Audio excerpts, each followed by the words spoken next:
નમસ્કાર. ધોરણ 10 સામાજિક વિજ્ઞાન વિષયમાં આજે વર્ષ 2025 બોર્ડ પ્રશ્નપત્ર જવાબ એનાલિસિસ પાઠ મુજબ આપણે જોઈએ. મધ્યમ સરળ સામાજિક વિજ્ઞાનનું પ્રશ્નપત્ર પાઠ્યપુસ્તક આધારિત હતું. વૈચારિક સમજથી પરીક્ષાર્થીઓએ લખ્યું હશે તો ઉપરથી સુપર માર્ક વિદ્યાર્થી મિત્રો જરૂરથી આવશે. વર્ષ 2024-25ની નવી પેપર સ્ટાઇલનો લાભ આપને મળી રહ્યો હશે. મારી પાસે બંને માધ્યમના અત્યારે પ્રશ્નપત્રકો છે, એક ઇંગ્લિશ માધ્યમ અને બીજું ગુજરાતી માધ્યમ. એક સરખું જ તે ધોરણ 10નું સામાજિક વિજ્ઞાનનું બોર્ડનું પ્રશ્નપત્ર હોય છે, માત્ર ભાષા લેખનમાં ફેરફાર હોય છે, જે વિદ્યાર્થીઓ વર્ષ 2026માં બોર્ડની પરીક્ષા આપવાના છે તેઓ માટે સામાજિક વિજ્ઞાન પેપર એનાલિસિસ ખૂબ મહત્વનું છે. તો આ વિડીયો જરૂરથી જોજો. કૈલાસમાં અને ક્લાસમાં વિદ્યાભ્યાસ ધ્યાનથી કરે તેને વરદાન પ્રાપ્ત થાય છે. વિભાગે નીચે આપેલા 1 થી 24 પ્રશ્નોના માંગ્યા મુજબ જવાબ લખો અને દરેકનો 1 ગુણ છે. 24 ગુણનો વિભાગ એ છે. તો યોગ્ય જોડકા જોડો તે 5 ગુણનો પ્રશ્ન છે એ વિભાગીયમાં પૂછાયેલો છે. અલગ અલગ પાઠમાંથી બોર્ડે વિભાગીયના જોડકા પૂછ્યા છે. વિભાગીયમાં કીર્તિ તોરણ પાઠ નંબર 3 ભારતનો સાંસ્કૃતિક વારસો અને શિલ્પ સ્થાપત્યમાં વડનગર જવાબ F આવશે. જરીકામ પાઠ નંબર 2 માંથી સુરત D જવાબ છે. સ્તંભ લેખો પાઠ નંબર 3 એ બાહ્ય લિપિ છે. એલિફન્ટા પાઠ નંબર 6 ભારતના સાંસ્કૃતિક વારસાના સ્થળોમાંથી ધારાપુરી B જવાબ આવશે. અને 5મામાં ભારતીય સંગ્રહાલય C કોલકાતામાં આવેલું છે. પાઠ નંબર 7 આપણા વારસાનું જતનમાંથી. આગળની સૂચના છે કે નીચેના વિધાનો ખરા છે કે ખોટા તે જણાવો. છઠ્ઠું છે અનામત જંગલોમાં લાકડા વીણવા તથા પશુચારણ માટે સ્થાનિક લોકોને પ્રવેશવાની છૂટ હોય છે તો મનાય છે. સાચું આવશે પાઠ નંબર 9. સાતમું છે દેશની કુલ રાષ્ટ્રીય આવકને દેશની કુલ વસ્તી વડે ભાગવાથી માથાદીઠ આવક પ્રાપ્ત થાય છે તો એમાં સાચું આવશે પાઠ નંબર 15. આર્થિક વિકાસમાંથી આ ખરા ખોટા પૂછાયેલા છે.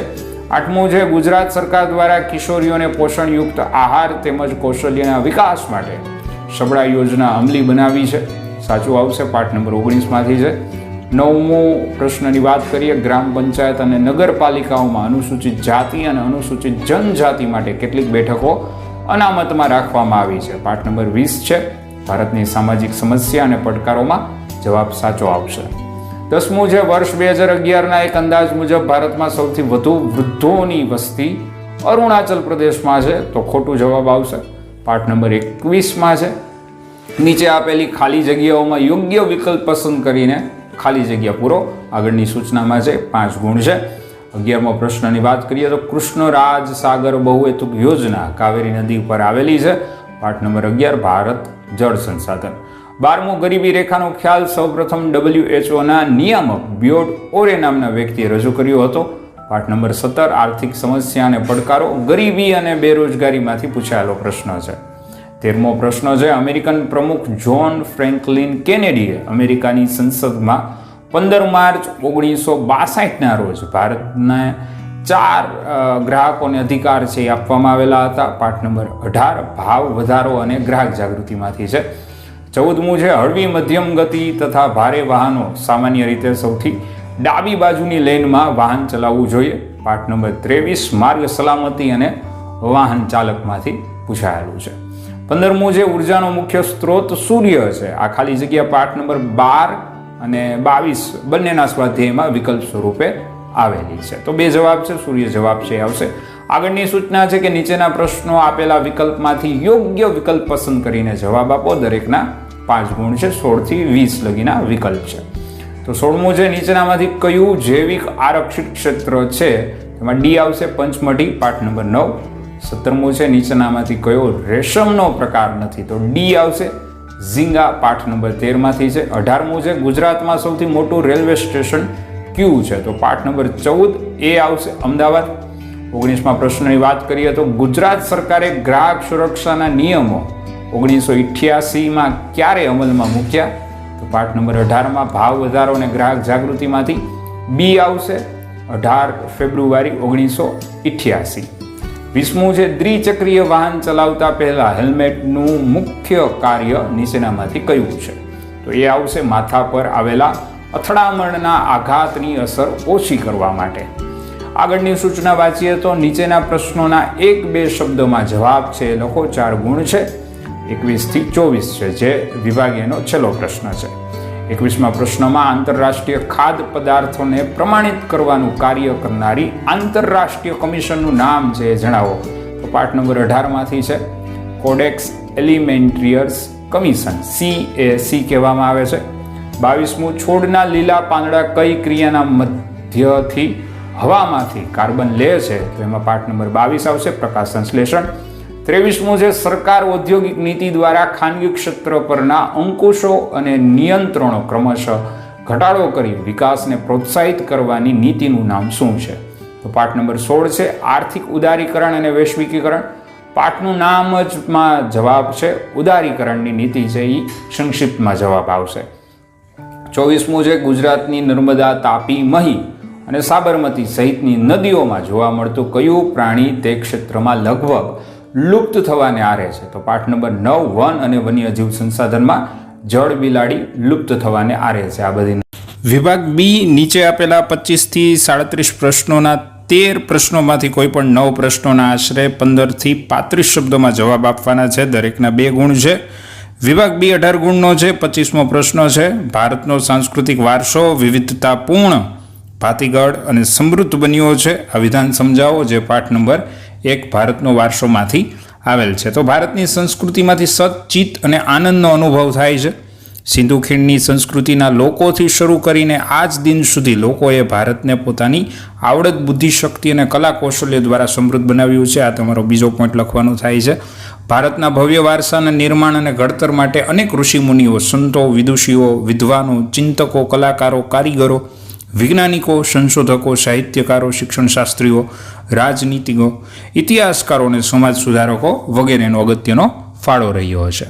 26મો પ્રશ્ન છે મોગોલોઇડ પ્રજા વિશેની માહિતી આપો. આ પણ પાઠ નંબર 1માંથી જ તે પૂછાયેલો પ્રશ્ન છે, જે પ્રશ્નની અંદર ઉત્તર પશ્ચિમ ચીનની તિબેટમાં થઈને ભારતમાં પ્રજા છે એ વસેલી હતી. તેમણે ઉત્તર આસામ, સિક્કિમ, ભૂતાન, પૂર્વ બંગાળ વગેરેમાં વસવાટ છે કર્યો છે. સમય જતાં તેમનું ભારતીયકરણ થયું છે. બીજો પોઈન્ટ છે એ આવશે કે પ્રજાનું વર્ણ પીળો, ચહેરો ચપટો, ઉપસેલા ગાલ અને બદામ આકારની આંખો જેવી શારીરિક લક્ષણો ધરાવતી હોય છે. વિભાગ એમાં તે ક્યારેક ક્યારેક પૂછાઈ જતું હોય છે. મોગોલાઇટ લોકોનું પીળા વર્ણના હતા, એટલે તેઓનું બીજું નામ કિરાત તરીકે છે એ જાણીતું છે. આ વખતે બોર્ડે ટ્વિસ્ટેડ કરીને આ પ્રશ્ન નથી પૂછ્યો, સીધો પૂછી લીધો છે. 27મો પ્રશ્ન છે મને ઓળખો. સહેલામ સહેલો આ વિભાગ બીનો આ 2 માર્કનો પ્રશ્ન લઈ જાઓ તમારે માર્ક એવો. વૈષ્ણવ સંપ્રદાયની શૃંગાર ભક્તિ સાથે ઉત્તર ભારતમાં વિકાસ પામેલું નૃત્ય છે એ કથક છે. એક જ શબ્દમાં જવાબ આપવાનો છે, કથક છે.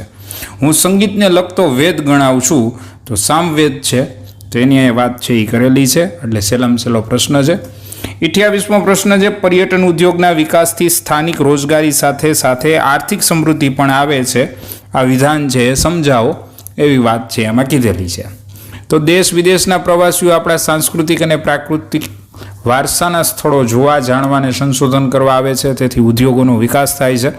આ ઉપરાંત પરિવહન ઉદ્યોગને પણ લાભ થાય છે. શૈક્ષણિક ક્ષેત્રે પર્યટન ઉદ્યોગ ક્ષેત્રના અભ્યાસક્રમોનો વિકાસ થવાથી ટુરિસ્ટ ગાઈડનો સ્વતંત્ર વ્યવસાય પણ વિકાસ પામ્યો છે. અને ત્રીજો પોઈન્ટ આવશે કે વિદેશી પર્યટકો આવવાથી વિદેશી ઉડિયામણ છે એ પ્રાપ્ત થાય છે. 29મો પ્રશ્ન છે પાણીની અછત માટે જવાબદાર કારણો જણાવો. પાઠ નંબર 11માંથી પૂછાયેલું છે. તો પાણી પુરવઠાની પરિસ્થિતિ અને સ્થાનિક વિતરણની અસમાનતા ઘણું કરીને માનવ હિતો, આજીવિકા તથા આર્થિક વિકાસ માટે પડકારરૂપ છે. બીજો પોઈન્ટ છે હાલમાં પણ પશ્ચિમ રાજસ્થાનના શુષ્ક ક્ષેત્રો તથા દક્ષિણના દ્વીપકલ્પીય ઉચ્ચ પ્રદેશમાં આંતરિક ભાગોમાં જળ સંકટની ગંભીર સમસ્યા છે. સેંકડો ગામો તથા કેટલાક નગરોમાં પણ પાણીની ગુણવત્તા ઘટી રહી છે. પેયજળની પ્રાપ્તતા તથા શુદ્ધતા જીવનની મૂળભૂત જરૂરિયાતો છે.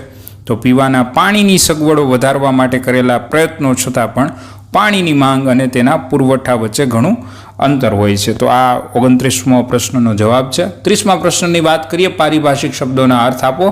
પાઠ નંબર 12માંથી તે 2 પૂછાયેલા છે, ભૂતાપીય ઉર્જા અને ખનિજ. તો બીજો આ છેલ્લો પ્રશ્ન છે 27મા પ્રશ્ન પછી. ભૂતાપીય ઉર્જામાં ભૂસંચલનીય પ્રક્રિયાને કારણે ભૂગર્ભમાંથી વધારાની વરાળ સપાટી પર આવવાનો પ્રયત્ન કરે છે.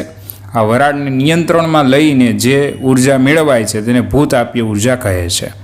ખનિજની વાત કરીએ તો કુદરતી કાર્બનિક અને અકાર્બનિક ક્રિયાઓથી તૈયાર થયેલા અમુક ચોક્કસ રાસાયણિક બંધારણ ધરાવતા પદાર્થને ખનિજ કહેવામાં આવે છે. 31મો પ્રશ્ન છે, તાંબાની ઉપયોગિતા જણાવો. આ પાઠ નંબર 12માંથી પૂછાયેલો છે.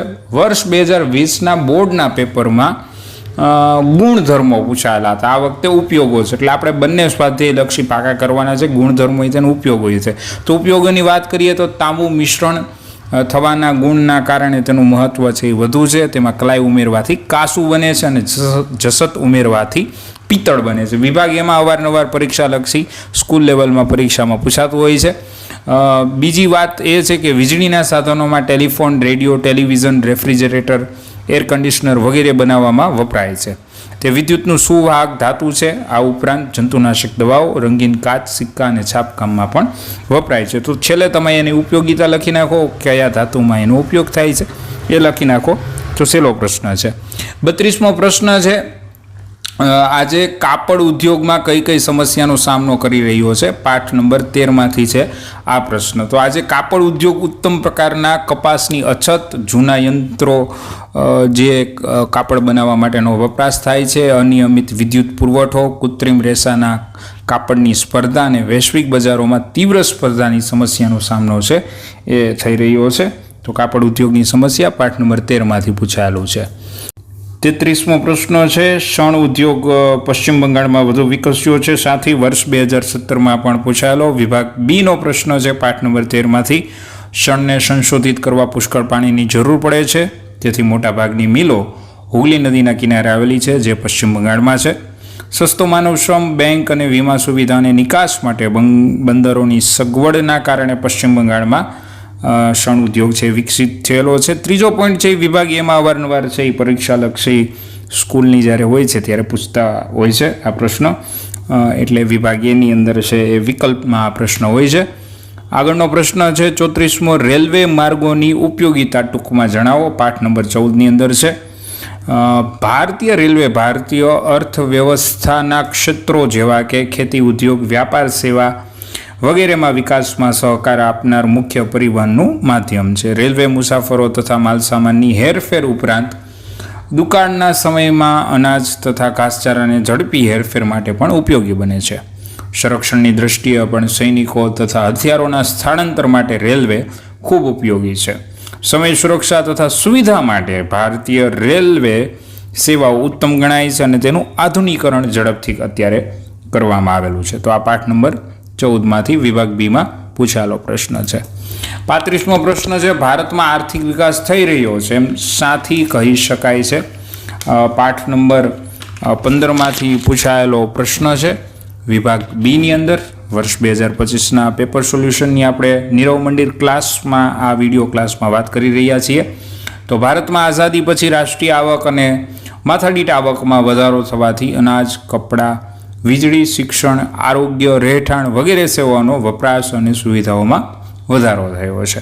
અગાઉની સરખામણીમાં ઉપરોક્ત જરૂરિયાતો વધુ સારી રીતે સંતોષાય છે. આથી કહી શકાય છે કે ભારતમાં આર્થિક વિકાસ થઈ રહ્યો છે. તો આ આર્થિક વિકાસવાળો પ્રશ્ન છે એ પાઠ નંબર 15ના શરૂઆતના પેરેગ્રાફમાંથી જ તે પૂછાયેલો છે. 36મા પ્રશ્નની વાત કરીએ, જે વર્ષ 2017, 22 અને 25 એમ સતત 3 વર્ષથી બોર્ડે પૂછાયેલો છે. પર્યાવરણની સુરક્ષા માટે કયા પગલાં લેવાનું નક્કી કરવામાં આવ્યું છે. તો વિભાગ બીમાંથી આ પ્રશ્ન છે એ આવેલો છે પાઠ નંબર 16માંથી. 4 મુદ્દા છે, એના 4 થી 5 મુદ્દા છે કે દેશના મુખ્ય શહેરોના પ્રદૂષણની માહિતી છે એ પ્રગટ થાય. પ્રદૂષણ પર નિયંત્રણ રાખવા માટે કેન્દ્ર તથા રાજ્ય પ્રદૂષણ નિયંત્રણ બોર્ડની સ્થાપના કરવામાં આવી. વિશ્વભરમાં 5 જૂનને પર્યાવરણ દિવસ તરીકે જાહેર કરવામાં આવે, જે વિભાગ એમાં પણ અવારનવાર પૂછાતું હોય છે. 1981માં ભારત સરકારે વાયુ પ્રદૂષણ નિયંત્રણ ધારો પસાર કર્યો અને 5મું ઓઝોનના સ્તરનું ગાબડું, પરમાણુ કચરાનો નિકાલ અને જૈવિક વિવિધતાની જાળવણી માટે વૈશ્વિક સમજૂતીઓ થઈ છે. અને 37મો પ્રશ્ન છે. આપણે અહીંયા પેપર સોલ્યુશનમાં બધા પ્રશ્નો છે એ વાત કરવાના છીએ, એટલે થોડોક વિડીયો છે એ સારી રીતે તમે સમજી શકો એ રીતે બધા પ્રશ્ન આવરી લીધેલા છે પેપરના. તો 37મો પ્રશ્ન છે, ભવાઈ કલા વિશે ટૂંકમાં માહિતી આપો, જે વર્ષ 2020 અને 25 વિભાગ બીમાં પૂછાયેલો છે પાઠ નંબર 2માંથી. શાસ્ત્રકારોએ ભવાઈને ભાવપ્રધાન નાટકો કહ્યા છે અને ભવાઈએ અસાઇટ ઠાકર દ્વારા શરૂ કરાયેલી ગુજરાતની આશરે 700 વર્ષ જૂની વિશિષ્ટ પ્રકારની નાટ્યકલા છે.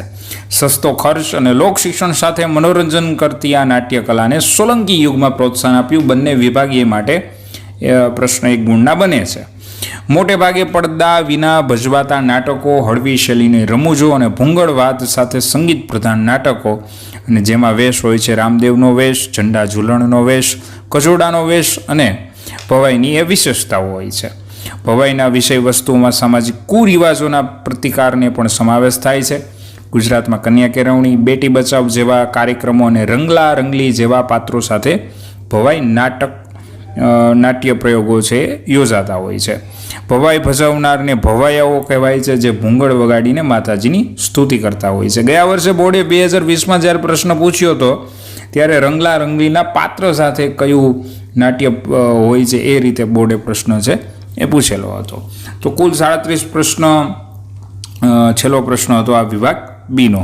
હવે જોઈએ વિભાગ સી, જે નીચે આપેલા 38 થી 46 પ્રશ્નોના 9 પ્રશ્નોમાંથી કોઈ પણ 6 પ્રશ્નો લખવાના છે. આશરે 60 થી 80 શબ્દોના મુદ્દાસર જવાબ છે આપવાના હોય છે. વિભાગ સી 18 ગુણનો છે, દરેકના 3 ગુણ છે. 38માં પ્રશ્ન 2025ને ગુરુવારે ગુજરાત માધ્યમિક શિક્ષણ બોર્ડ દ્વારા ફેબ્રુઆરી-માર્ચ 2025નું ધોરણ 10નું પરિણામ જાહેર થયું. આપણે અત્યારે વિભાગ સી છે એ પહોંચ્યા છીએ. તારીખ 3/3/2025નું સામાજિક વિજ્ઞાનનું બોર્ડ પ્રશ્નપત્ર સોલ્યુશન થાય છે નીરો મંદિર ચેનલમાં. તો વચ્ચે છે એ ટોપ 10 સ્ટુડન્ટની યાદી કે જેઓએ 90+ સામાજિક વિજ્ઞાનમાં બોર્ડની પરીક્ષામાં પરિણામ છે એ ખૂબ સારું એવું મેળવ્યું છે. મારો પ્રયત્ન હોય છે કે દર વર્ષે 90+ ગુણ વધુને વધુ વિદ્યાર્થીઓને આવે, પણ વિદ્યાર્થીઓના સાથ અને સહકાર સાથે વિશ્વાસ રાખે એ જરૂરી છે. તો આ વર્ષે નો રિપીટ, ઓલ બેન્ચ સામાજિક વિજ્ઞાનની અંદર પાસ થયેલ છે. પૂરક પરીક્ષાઓની અંદર છે એ જરૂર નથી. પોલાર મિત છે એને 90 માર્ક આવેલા છે, કેળવીનને 92 આવેલા છે, જાડેજા હસરાજસિંહ છે એને 93 માર્ક છે, અક્ષાને છે એ 92 આવેલા છે, ક્રિશને 90 જેવા માર્ક છે એ આવેલા છે સામાજિક વિજ્ઞાનની અંદર, જેઠવા ધ્રુવ ને 94 જેવા સામાજિક વિજ્ઞાનની અંદર છે એમાં આવેલા છે, કુકડિયા દેવાંગને 95 માર્ક છે, જીયા યશ્વીને 90 ગુણ છે સામાજિક વિજ્ઞાનમાં, કાઝી અદીબાને 93 છે અને ભટ્ટ ચાંદનીને 90 છે. તેમાં સામાજિક વિજ્ઞાનની અંદર, સંસ્કૃતમાં કે વિજ્ઞાનની અંદર કોઈ પણ 3 એવા વિષય છે એ વિદ્યાર્થી મિત્રો તમારે પસંદ કરવા જોઈએ કે જેની અંદર તમે 70 અપ છે એ લઈ આવવાનો પ્રયત્ન કરો, જેમાં તમારા લેખિત અને સ્કૂલના આંતરમૂલ્યાંકન બંનેના છે એનો સમાવેશ છે થઈ જતો હોય છે. તો આ ધોરણ 10નું સામાજિક વિજ્ઞાનની અંદર ટોપ 10 વિદ્યાર્થીઓની 90 અપની યાદી છે. 38મો પ્રશ્ન, મોહેંજો-દડોના પ્રાચીન નગરોનું આયોજન આજના આધુનિક નગર આયોજન માટે પ્રેરણારૂપ ગણાય છે. સમજાવો. પાઠ નંબર 3માંથી છે. વિભાગ સીની અંદર 9 પ્રશ્નો આપેલા છે. વિભાગ સીની અંદર કોઈ પણ 6 લખવાના છે. આપણે પેપર સોલ્યુશનમાં બધા પ્રશ્નો છે એની વિગતવાર ચર્ચા કરવાની છે. જવાબ પણ આપેલા છે. આખું વર્ષ કોઈ પણ સ્કૂલ ગુજરાતમાં તમે ભણતા હોય તો તમને આ કામ લાગશે એવો વિડીયો છે. મોહેંજો-દડોના નગર આયોજનની દ્રષ્ટિએ શ્રેષ્ઠ હતું. સામાન્ય વર્ગના લોકોના મકાનો 1 કે 2 માળના હતા અને 2-3 ઓરડાવાળા હતા. સ્નાનકુંડમાં સ્વચ્છ પાણી દાખલ કરવાના અને ગંદા પાણીના નિકાલની વ્યવસ્થા છે એ કરવામાં આવતી હતી. રસ્તાઓ છે એ 9.75 મીટર જેટલા પહોળા હતા. નાના મોટા રસ્તાઓ એકબીજાને કાટખૂણે મળતા હતા. તો આવી રીતે તમે જવાબ છે એ પદ્ધતિસર છે એ યાદ રાખી શકો છો. પછી 27મો પ્રશ્ન છે, મોઢેરાનું ભવ્ય સૂર્ય મંદિર વિશે ટૂંક નોંધ લખો. તો આ પાઠ નંબર 3માંથી છે અને વર્ષ 2020, 16, 2023 અને વર્ષ 2025 તો 5-4 વર્ષથી બોર્ડ છે આ પ્રશ્ન પૂછે છે. આ ઉપરાંત તમારી 6 માસિકની પરીક્ષા જ્યારે 2025માં નવેમ્બરમાં હશે, ગુજરાતની કોઈ પણ શાળામાં તમે અભ્યાસ કરતા હો ત્યારે આ પ્રશ્ન છે એ આઈએમપી હશે. મોઢેરાનું સૂર્ય મંદિર અથવા આની જગ્યાએ શિક્ષકો પાઠ નંબર 6નું કોણાકનું સૂર્ય મંદિર છે એ પૂછતા હોય છે. તો ગુજરાતના રાજ્યના પાટણ જિલ્લામાં મોઢેરા ખાતે મોઢેરાનું સૂર્ય મંદિર છે. સ્થાપના ક્યારે થઈ હતી? તો કે 1026ની અંદર સોલંકી યુગના રાજવી ભીમદેવ પ્રથમે બનાવ્યું હતું. ત્રીજો પોઈન્ટ છે કે મંદિરનું જે મુખ્ય પ્રવેશ દ્વાર છે તેના પૂર્વ મુખ સાથે સૂર્યનું પ્રથમ કિરણ ગર્ભગૃહમાં પ્રવેશી અને સૂર્ય પ્રતિમાના મુગુટમાં રહેલી મણી પર પડે છે અને સમગ્ર મંદિરને પ્રકાશથી ઝળહળી ઉઠે છે અને એક દિવ્ય વાતાવરણ પ્રગટી ઉઠે છે. આ મેઇન પોઈન્ટ છે. આ 3 પોઈન્ટ તો ખાસ લખવાના આવે છે. આ મંદિરમાં સૂર્યની 12 વિવિધ મૂર્તિઓ અંકિત છે એ થયેલી છે અને જે ટ્વિસ્ટેડ કરીને પ્રશ્ન પૂછાતો હોય છે કે ભાઈ મોઢેરાનું ભવ્ય સૂર્ય મંદિર એની જગ્યાએ કયા મંદિરનું નકશીકામ ઈરાની શૈલીની અંદર છે એ જોવા મળે છે, તો કે મોઢેરાનું સૂર્ય મંદિર. વિભાગ એમાં પણ પૂછાતું હોય છે.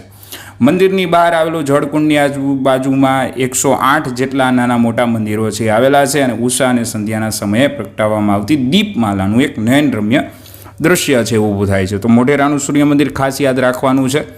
40મો પ્રશ્ન છે ભૂમિ સંરક્ષણના ઉપાયો જણાવો. જો બોર્ડ ઉપાય આધારિત પ્રશ્ન, લક્ષણ આધારિત પ્રશ્ન, સંરક્ષણ આધારિત પ્રશ્ન ખૂબ પૂછતું હોય છે. તો આ પાઠ નંબર 8માંથી છે અને માર્ચ 2024માં પણ પૂછાયેલો છે. એટલે કોઈ વિદ્યાર્થીઓ જૂના વર્ષના પ્રશ્નપત્રો છે એનો ઉકેલ કર્યો હોય, એને વાંચ્યા હોય, લખ્યા હોય તો પણ કામમાં આવે છે. તો આ વર્ષે કહેવાય કે બોર્ડે છે એ રિપીટ પ્રશ્ન પૂછ્યો છે 24માં હતો એ તે 25માં છે વિભાગ સીમાં, કે જંગલોના આચ્છાદનને કારણે તેના મૂળ જમીન કણોને જકડી રાખે છે. નદીઓના કોતરો અને પહાડી ઢોળાવમાં વૃક્ષારોપણ છે એ કરવું જોઈએ. રણની નજીકના ક્ષેત્રોમાં વાતા પવનોને રોકવા વૃક્ષોની હારમાળા છે ઉગાડવી જોઈએ, જેથી કરીને રણ છે એ આગળ જતાં અટકશે. નદીઓના પૂરને અન્ય નદીઓમાં વાળીને સૂકી નદીઓ છે એ ભરવી જોઈએ અને અનિયંત્રિત ચારણથી પહાડોની જમીનનું સ્તર ઢીલું પડે છે તેને અટકાવવું જોઈએ. તો આના મેઇન શબ્દ તમે યાદ રાખી લો એટલે આખું ભૂમિ સંરક્ષણનું પ્રશ્ન છે એ તમને યાદ છે એ રહી જાય. 41મો પ્રશ્ન છે સંસદના જે સંસાધનના આયોજન અને સંરક્ષણ માટેની જરૂરી બાબતો વિગતવાર છે એ સમજાવો. પાઠ નંબર 8માંથી જ તે આ પૂછાયેલો છે. વિભાગ 3ની અંદર છે કે જે સંસાધનની માત્રા વધારી શકાય છે તેના વિકાસ માટે પ્રયત્ન કરવો જોઈએ. જે સંસાધનનું પ્રમાણ મર્યાદિત કે અનવીનીકરણીય છે તેને વૈજ્ઞાનિક ઢબે દોહન છે એ કરવું જોઈએ. જે મર્યાદિત માત્રામાં ઉપલબ્ધ છે તેવા સંસાધનોની જાળવણી રાખવા માટે તકનીકી વિકાસ અને વૈકલ્પિક સ્ત્રોત રાખવા જોઈએ અને સંસાધનોના સંરક્ષણ માટે તંત્ર દ્વારા જરૂરી કાયદા કે નિયમો છે. પાઠ્યપુસ્તકમાં જવાબ કેમ લખવો તેનું આ આદર્શ ઉદાહરણ છે. ટેક્સ્ટબુકની અંદર તમને આપેલા છે પોઈન્ટ, તમે કોઈ પણ 4 થી 5 પોઈન્ટ યાદ રાખશો. એમાં 8-7 પોઈન્ટ છે આપેલા છે. તમારી રીતે તમે એ જવાબ છે એ યાદ રાખી શકો છો. 42મો પ્રશ્ન છે બેરોજગારીની અસરો જણાવો. આ પાઠ નંબર 17નો વિભાગ સીનો છે. આ પ્રશ્ન પણ માર્ચ 2025ની અંદર બોર્ડે છે એ પૂછેલો છે કે યુવાનોમાં શિક્ષણ વિશેની રસ રુચિનો અભિગમ છે ઘટી જાય છે, સામાજિક અને માનસિક સ્થિતિ ઉપર વિપરીત અસર પડે છે અને નોકરીઓ છે એ મળતી નથી, તેથી તેઓ હતાશ છે. યુવાનો લાંબા સમયગાળા સુધી બેકાર રહે તો માદક દ્રવ્યોની હેરફેર છે કે ગેરકાનૂની વ્યવસાયની અંદર છે એ આવી જાય છે કે ચોરી લૂંટફાટ છે એવી અસામાજિક પ્રવૃત્તિ તરફ વળે છે, કેમ કે કામ નથી મળતું.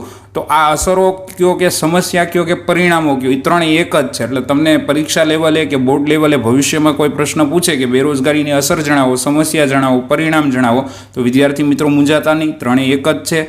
મોટાભાગના પેપર ચેક કરવામાં છે આ વિદ્યાર્થીઓ સ્કીપ કરી દેતા હોય, કારણ કે અસર અલગ પાકી કરતા હોય, સમસ્યા અલગ પાકી કરતા હોય, પણ પ્રશ્નનું જે ટ્વિસ્ટેડ રૂપ હોય તે સમજી ન શકતા હોય. એટલા માટે તો સામાજિક અને આર્થિક અસમાનતાથી વર્ગભેદ છે એ સર્જાય છે, જીવન ધોરણ છે કથળે છે, બગડે છે.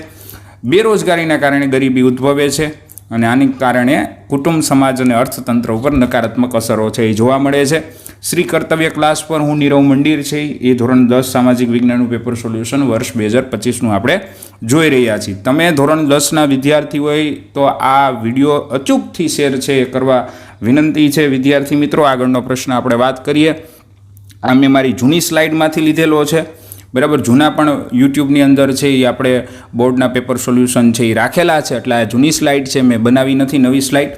તો આમાં બોર્ડે આ વર્ષે એમ પૂછ્યું છે, 43મો પ્રશ્ન છે કે ગ્રાહક શોષણના કારણો સમજાવો. પાઠ નંબર 18માંથી છે. વર્ષ 2017માં અને 22માં આ બોર્ડે પૂછ્યું છે અને પાછું 2025માં વિભાગ સીમાં લખ્યું છે. બહુ લાંબો પ્રશ્ન છે. મોટાભાગના વિદ્યાર્થીઓ આ પ્રશ્ન સ્કીપ કર્યો હતો અને એની જગ્યાએ એની પાસે ઓપ્શનમાં કોઈ પણ 6 જે લખવાના છે એમાં એને લખ્યો હતો. તો જવામાં પૂર હરી તો 4 કહેવાય કે ગ્રાહકોના જે બજારમાં કિંમત ચૂકવીને જ્યારે વસ્તુ ખરીદે છે ત્યારે એનું શોષણ થાય છે. તો એની અંદર એક તો ગ્રાહક પોતે જવાબદાર છે, એટલે જવામાં પૂર હરી, એમાં જવા જે છે એ ગ્રાહક ખુદ પોતે જવાબદાર છે. બીજું છે મર્યાદિત માહિતી, એટલે સૂત્રમાં માં રાખેલું છે કે ભાઈ મર્યાદિત માહિતી, સાચી જાણકારી, માહિતી, જ્ઞાન, વસ્તુ, વપરાશી બાબતે કાંઈ ગુણવત્તા જે છે એ ગેરંટી, વોરંટી આવી બધી માહિતી ગ્રાહકો પાસે પૂરતી ન હોય તો એને લીધે તે ગ્રાહકો છે એ ખરીદવામાં ભૂલ કરતા હોય છે. પૂર જે છે એ મર્યાદિત પુરવઠો છે. માંગ અને ઉત્પાદન સાથે સંગ્રહખોરી સટ્ટાખોરી સાથે કહેવાય કે સર્જાયેલી બાબત છે. અને હરી એટલે મર્યાદિત હરીફાઈ છે કે કોઈ એક જ ઉત્પાદક કે ઉત્પાદકના સમૂહો વસ્તુઓ સેવા માટે વેચાણનો એકાધિકાર છે એ ભોગવતા હોય, ઇજારાશાહીવાળું બજાર હોય ત્યારે. ડિટેલમાં હું 4 મુદ્દાઓની અત્યારે વાત કરું છું. અંદરની વાત છે તમે વાંચી લો ટેક્સ્ટ બુક મુજબ, વિડીયોમાંથી કહેવાય કે જોતા જાઓ. તમારા માટે આખા સ્લાઇડ ક્વેશ્ચન છે એ બનેલા છે. સૂત્ર યાદ રાખવું બહુ જરૂરી છે. જવામાં પૂર હરી, આ પણ પાઠ નંબર 18નો IMP પ્રશ્ન છે. પરીક્ષા લેવલે 9 માસિક 6 માસિકની જે 20 માર્કની બોર્ડની આંતર મૂલ્યાંકનમાં હોય છે તેમાં પૂછાશે. એટલે ખાસ છે યાદ રાખવાનું. જવામાં પૂર હરી, ગ્રાહકોના શોષણના કારણો છે એ જણાવો.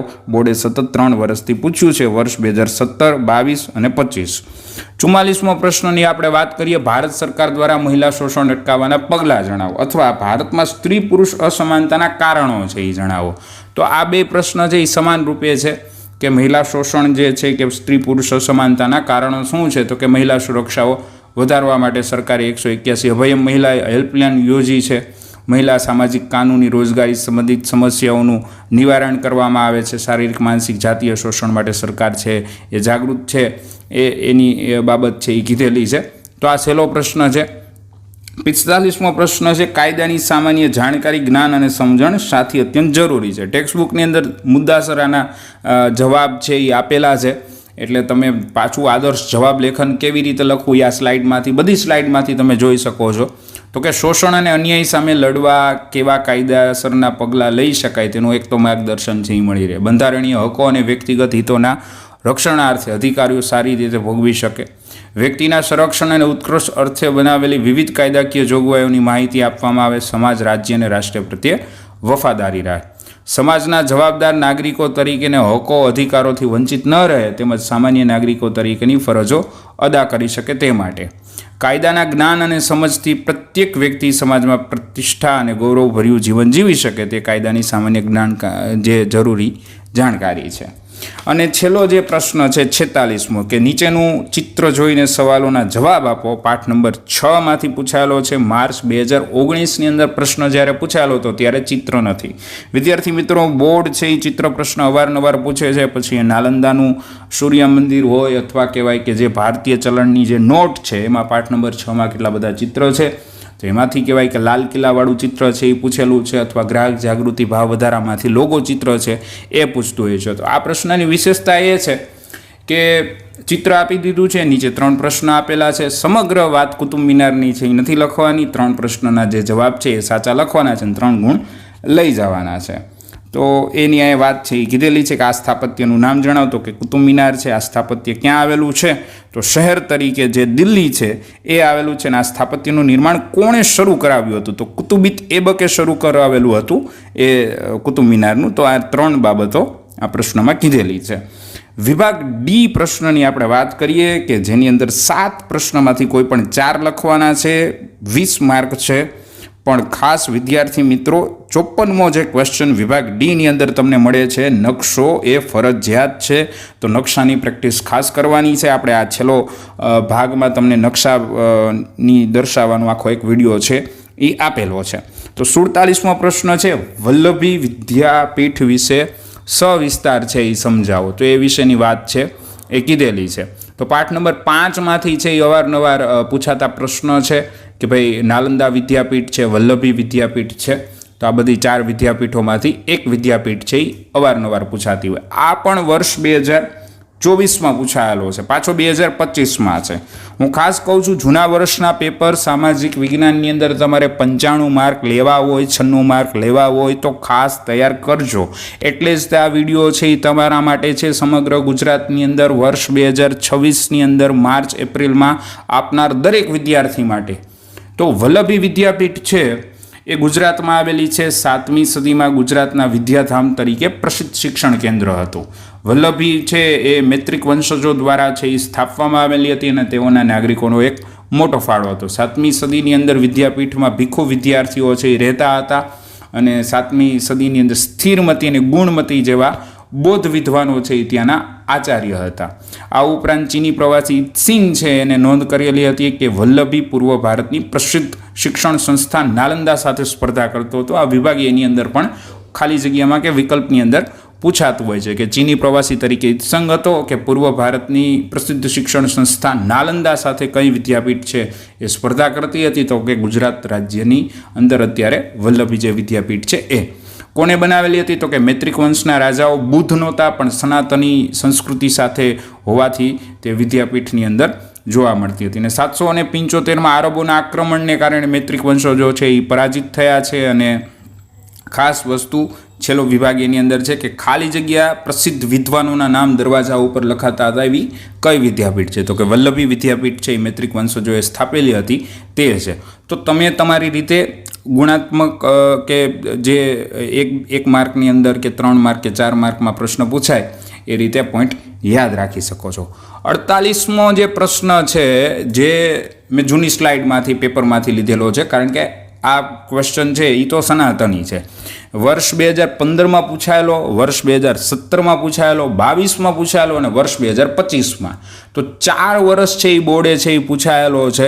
વિભાગ ડીનો આ પ્રશ્ન છે કે પ્રાચીન કાળથી ભારતના ગણિત શાસ્ત્રમાં ખૂબ જ તે જે પ્રગતિ છે તે વિસ્તારપૂર્વક છે, ગણિત શાસ્ત્રની સિદ્ધિઓ છે એ વિસ્તારપૂર્વક છે એ જણાવો. તો આ બીજો પ્રશ્ન પાઠ નંબર 5માંથી છે. તો ગણિત ક્ષેત્રે અગત્યની જે શોધ છે ભારતમાં થયેલી ગણવામાં આવે છે. ભારતને દુનિયાની શૂન્યની શોધ છે એ દર્શાવવાની પદ્ધતિ બીજગણિત, બોધાયન પ્રમેય છે કે રેખાગણિત છે કે વૈદિક ગણિતની શોધ છે એ આપેલી હતી.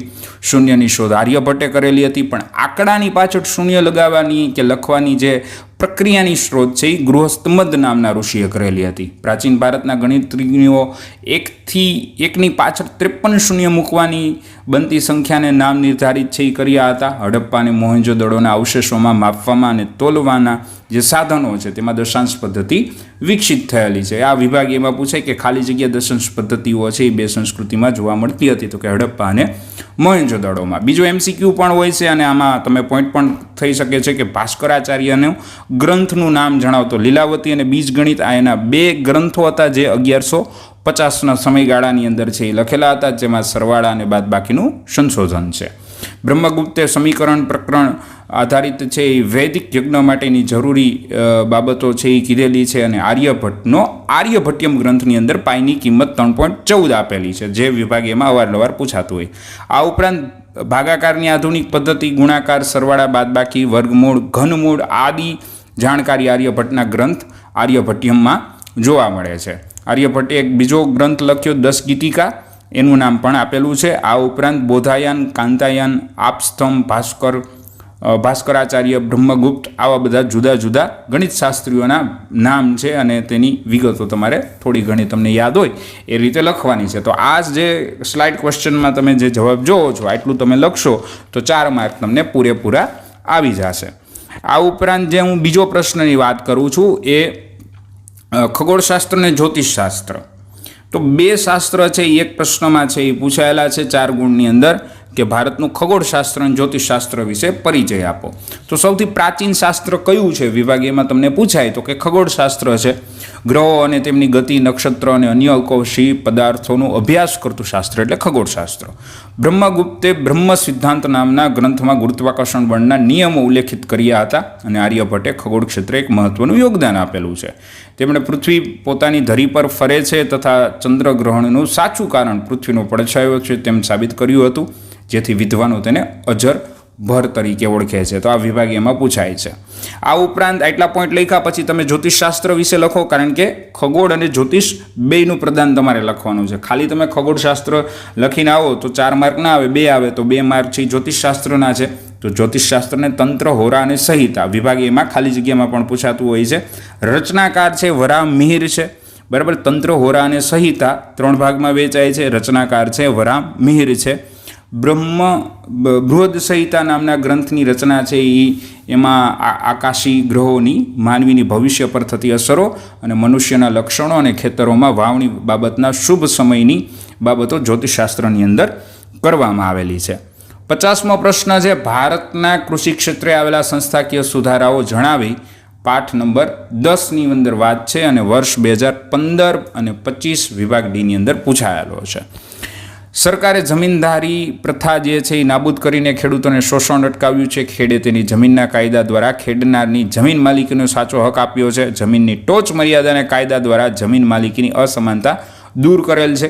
કિસાન ક્રેડિટ કાર્ડ દ્વારા રાષ્ટ્રીયકૃત તેમજ સહકારી બેન્કો દ્વારા ખેડૂતોને આર્થિક મદદ માટે કૃષિ ધિરાણ એટલે લોન આપવામાં આવેલી છે. સરકાર બિયારણ અને ખાતરો તથા જંતુનાશક દવાઓ ખરીદવા માટે સબસિડી અને આર્થિક મદદ આપે છે. આ ઉપરાંત એક યોજના છે કે જે પ્રધાનમંત્રી પાક વીમા યોજના દ્વારા ખેડૂતોને ખેતી પાકનું વીમાકીય રક્ષણ છે એ આપવામાં આવે છે. અને જ્યારે દુષ્કાળ કે વધુ વરસાદ થાય છે ત્યારે પાક નિષ્ફળ જતો હોય છે ત્યારે સરકાર આર્થિક સહાય આપે છે. આ ઉપરાંત માર્કેટ યાર્ડમાં ખેત પેદાશોના વેચાણમાં કાયદાકીય જોગવાઈઓ છે જેમાં ખુલ્લી હરાજીની પ્રક્રિયા છે. તો આટલા પોઈન્ટ જે છે એ કૃષિ ક્ષેત્રે સંસ્થાકીય સુધારાઓની અંદર તમે લખી શકો છો.